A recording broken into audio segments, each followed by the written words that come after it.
Student, इसके पहले हम लोग अभिकेंद्र त्वरण पढ़े हैं।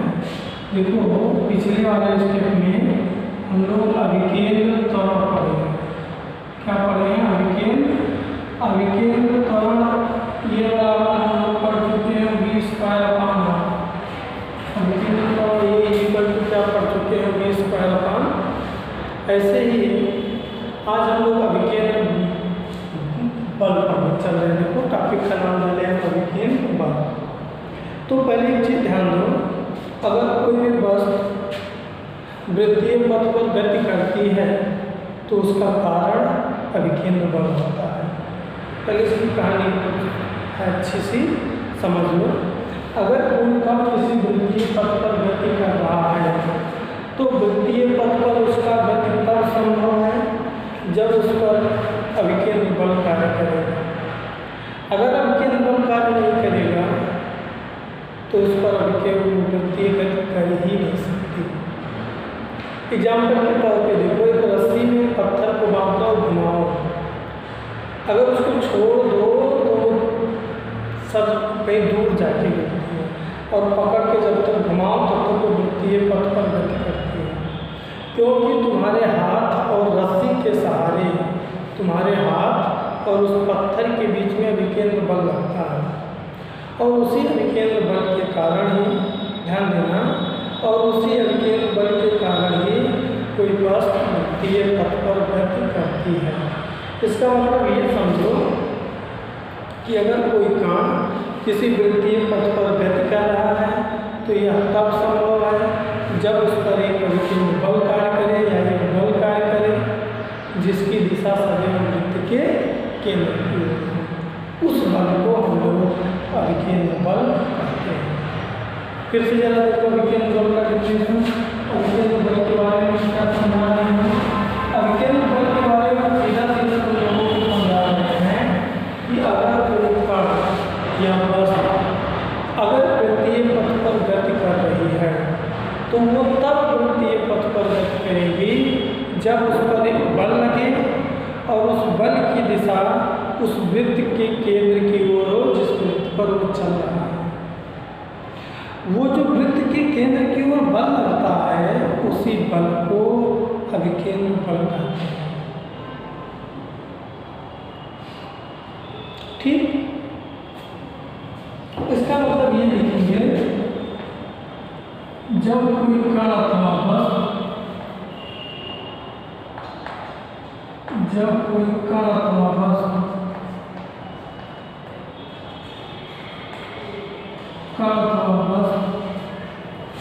वृत्तीय पथ पर गति करता है, वृत्तीय पथ पर गति करता है तो उस पर सदैव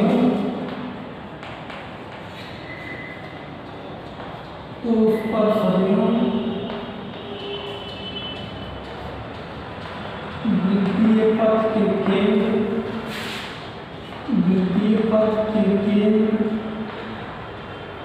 की ओर एक अभिकेंद्र बल, एक बल कार्य करता है। एक क्या करता है? बल कार्य करता है, जिसे अभिकेंद्र बल कहते हैं। जिसे क्या कहते हैं? अभिकेंद्र बल कहते हैं। क्या कहते हैं? अभिकेंद्र। एग्जाम्पल के लिए देखो, मान लो ये कोई वृत्तीय पथ है, मान लो ये क्या है? कोई वृत्तीय पथ है। यदि इस वृत्तीय पथ पर कोई कण मान लो यहाँ है, गति कर रहा है, तो देखो v वेग से इधर जा रहा है और इस पर इधर वृत्त के केंद्र की ओर एक बल लगेगा सदैव इसके वेग के लंबवत अंदर की ओर। मान लीजिएगा यहाँ पहुँच गया और v वेग से इधर जा रहा है तो इसके वृत्त के केंद्र की ओर अंदर की ओर लंबवत एक बल कार्य करेगा। मान लो कण यहाँ पहुँच गया, v वेग से नीचे की ओर जा रहा है, यह बल ये बल जैसे देखो मान लो ये बल यहाँ ना लगे किसी कारण, तुरंत ही ये कार ऐसे बिल्डिंग से नीचे चला जाएगा। मान लो ये बल यहाँ ना लगे, यहाँ लग रहा था यहाँ नहीं लग रहा, तो यहाँ तक तो चलेगा लेकिन यहाँ पहुँचते ये सीधे निकल जाएगा। यानी कि यही बल क्या करता है, ये जो बल है यही बल इस वस्तु को गति प्रदान करता है। यहाँ जब पहुँचा तो इसकी दिशा एक कमान के अंदर की, यहाँ मान लो कोई वेग से इधर जा रहा है, उस समय इसका बल किधर होगा, इसी जो अंदर की ओर बल कार्य कर रहा है, इसी बल को हम लोग अभिकेंद्र बल कहते हैं। इसी बल को हम लोग क्या कहते हैं, अभिकेंद्र बल कहते हैं। अब देखो बात समझ में आई कि नहीं आई। अब इसी के लिए डेरिवेशन देखो कर चल रहे हैं। माना यह द्रव्यमान का कोई वस्तु, माना स्मॉल m द्रव्यमान की कोई वस्तु, स्मॉल m द्रव्यमान की कोई वस्तु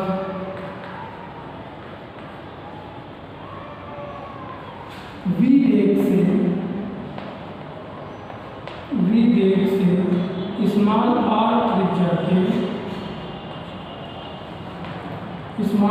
त्रिज्या के वृत्तीय पथ पर गति कर रहा हो तो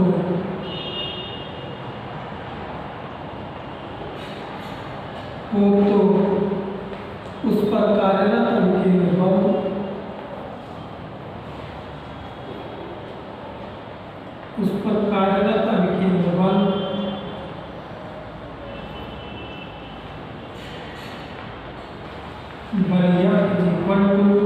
तुम लोग अपना दिमाग लगाओ।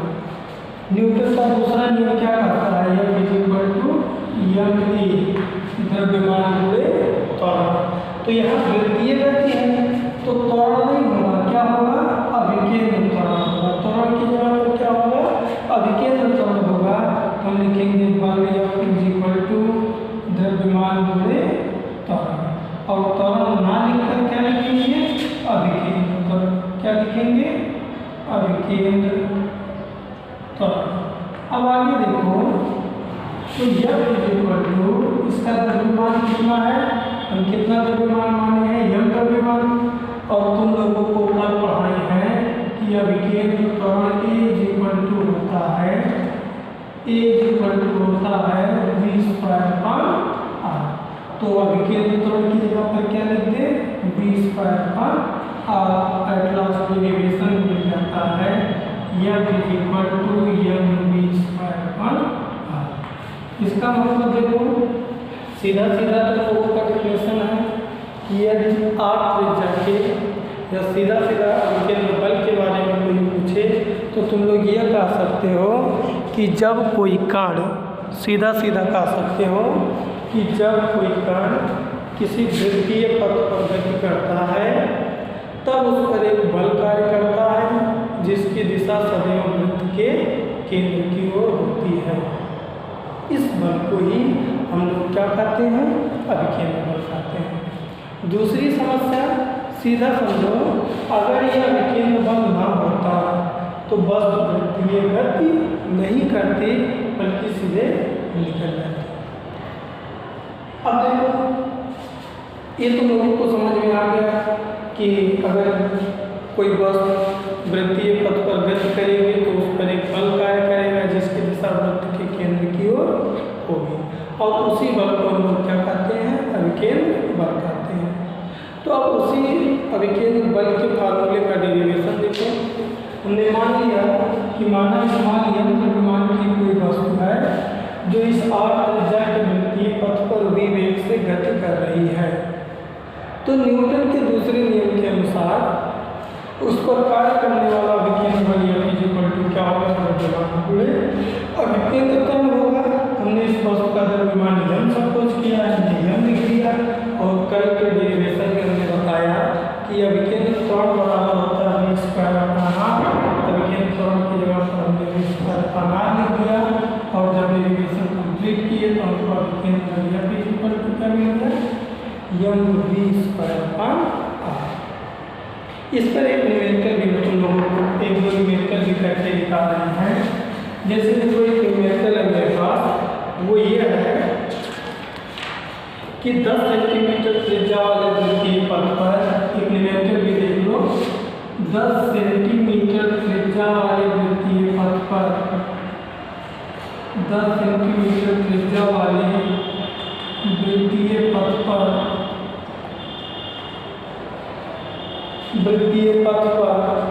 1.6 गुणे 10 के पावर -12 न्यूटन 12 न्यूटन के अभिकेंद्र बल के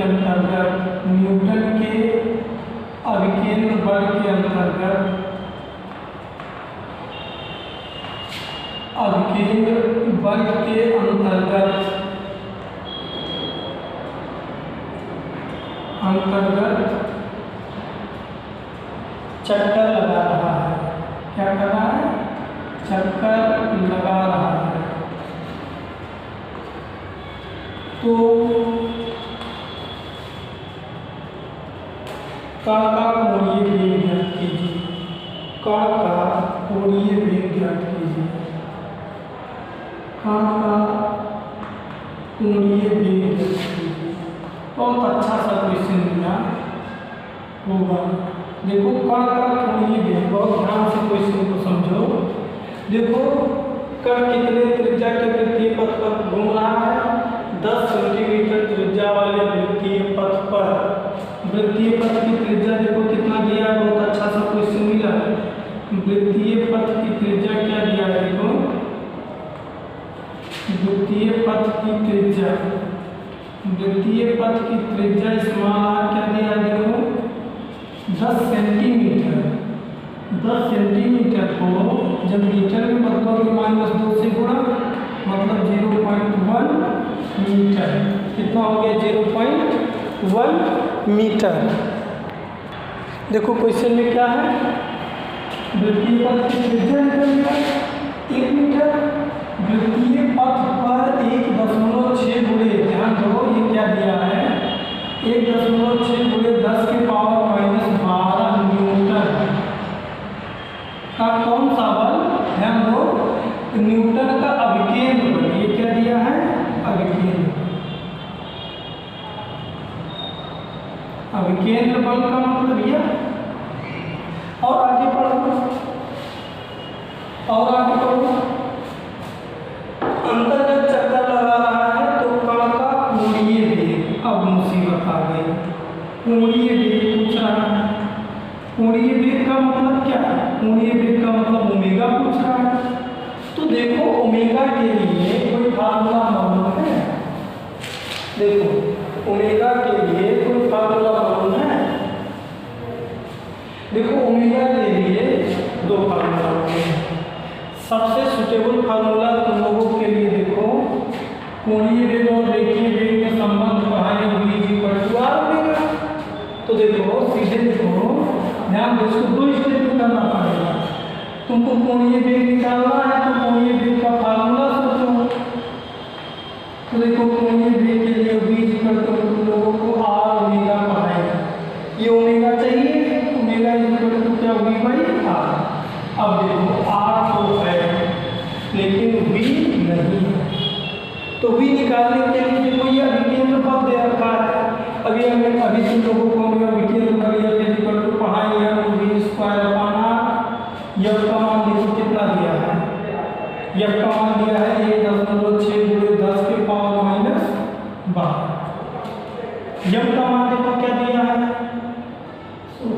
यम नहीं दिया है क्या? कोई बात नहीं। 10 सेंटीमीटर त्रिज्या का कोई कण, यम नहीं दिया है। 10 सेंटीमीटर त्रिज्या का कोई कण त्रिज्या का वृत्तीय पथ पर 1.6 किलोग्राम। देखो सॉरी 1.6 किलोग्राम। ये हम क्वेश्चन थोड़ा सा जल्दी में गलत लिख दिए। 1.6 के द्रव्यमान दिया है। ये सॉरी क्वेश्चन थोड़ा सा गलत हम लिख दिए। 1.6 किलोग्राम द्रव्यमान पर 1.6 इतने द्रव्यमान का कोई कण, द्रव्यमान द्रव्यमान का कोई कण और अभिकेंद्र पर बल दिया है, अभिकेंद्र बल दिया है, क्वेश्चन थोड़ा सा जल्दी में गलत हो गया। अभिकेंद्र बल दिया है 2.5 × 10⁻⁻12 न्यूटन। फिर से क्वेश्चन समझ लो। क्वेश्चन है 10 सेंटीमीटर त्रिज्या वाले वृत्तीय पथ पर 1.6 × 10⁻⁻ द्रव्यमान का कोई कण 2.5 × 10⁻⁻12 न्यूटन के अभिकेंद्र बल के अंतर्गत चक्का लगा रहा है। तो यहाँ पर देखो यह अभिकेंद्र बल ये नहीं दिया है, अभिकेंद्र बल दिया है 2.25 × 10⁻12 न्यूटन और जो द्रव्यमान दिया है यहाँ वो दिया है 1.6 × 10⁻12 न्यूटन और केजी का, ठीक। और ओमेगा पूछ रहा है, तो देखो कैसे निकालेंगे। यह का मान कितना दिया है 2.25 × 10⁻⁻, तो यह के यहाँ पर 2.25 × 10⁻12। द्रव्यमान यह कितना दिया है देखो 1.6 × 10⁻12। v मालूम नहीं, v स्क्वायर रहने दो। r कहाँ है, r देखो दिया है 0.1, तो 0.1। ये देखो 10⁻12 कैसे, ये देखो 2.5 गुणे इधर आएगा 0.1 बराबर 1.6 × v स्क्वायर, ठीक है। कुछ बात समझ में आ रही है कि नहीं आ रही है। और जब v स्क्वायर हो गया तो देखो क्वेश्चन बहुत गलत कर दिया भाई, ये 27 दिया है, सॉरी ये 27 दिया है, तभी तुम कैलकुलेशन में परेशान है। तो ये 0.6 यहाँ 27 हो जाएगा -27, कितनी बार गलती हुई है। तो ये देखो 27 कैंसिल होगा, तो 27 में से 12 गया कितना, ये 7 में से 2 गया 5 और यह 1, यहाँ देखो 12 दिया है और यहाँ पर क्या दिया है 27 दिया है, तो यहाँ पर कितना बचेगा -15, ठीक। अब देखो फिर से ये इधर आया 2.5 × 0.1 बराबर 1.6 × 10⁻⁻15 v स्क्वायर। तो v स्क्वायर बराबर देखो क्या 2.5 × 0.1 बटे 1.6 × 10⁻⁻, यहाँ से v का मान निकाल लेना और यह v का मान और r का मान यहाँ पर रख देना।